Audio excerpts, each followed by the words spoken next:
નમસ્કાર નડિયાદ. હું Gautamsinh Sudan checkpost લાઈવમાં આપનું સ્વાગત કરું છું. કેલ્શિયમ કાર્બાઇડ વાળી કેરી કે જેનાથી કેન્સર થઈ શકે છે, તે કેરીનો સદંતર નાશ ફૂડ વિભાગ ક્યારે કરશે? અને રસ્તા ઉપર લાલ આઈસ બોક્સમાં કે ગમે તે રંગના આઈસ બોક્સમાં જે પેલો કેરીનો રસ વેચાય છે, તે 99% કેરીનો રસ ઝેરી હોય છે.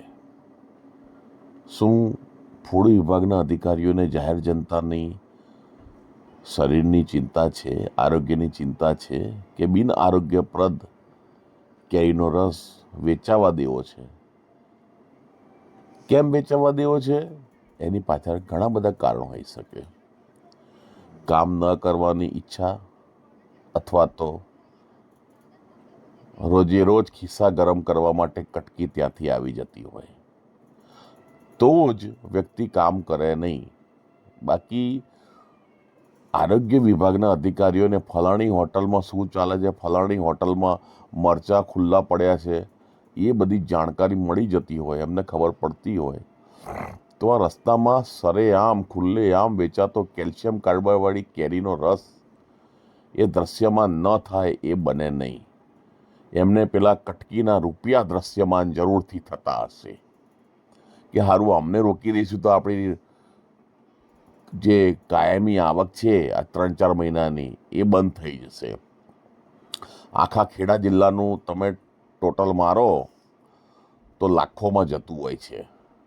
હું એવું નથી કહેતો કે દરેક કર્મચારી લાંચીઓ હોય છે, પણ મોટા ભાગના એસીબી દ્વારા પકડવામાં આવતા અધિકારીઓ સરકારી ઓફિસના જ હોય છે અને લાંચિયા જ હોય છે. એ વાત બી સાચી છે. એટલા માટે શંકા ઉદ્ભવી, એટલે માટે મેં એક ટિપ્પણી કરી કે આ જે છે આંખ આડા કાન કરી કટકી વ્યવહાર તો નથી બંધાઈ ગયો ને, માટે જરૂરથી કાર્યવાહી કરશો જી.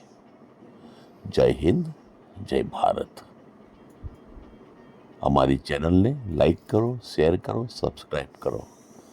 અને ફૂડ વિભાગના અધિકારીઓને ખાસ વિનંતી કે અમારી ચેનલને સબસ્ક્રાઈબ કરશો જી, જેથી કરીને ફૂડ વિભાગ વિરુદ્ધ જે હકારાત્મક સમાચાર છે એ અમે 100% આપને પહોંચાડીશું. જય હિન્દ, જય ભારત.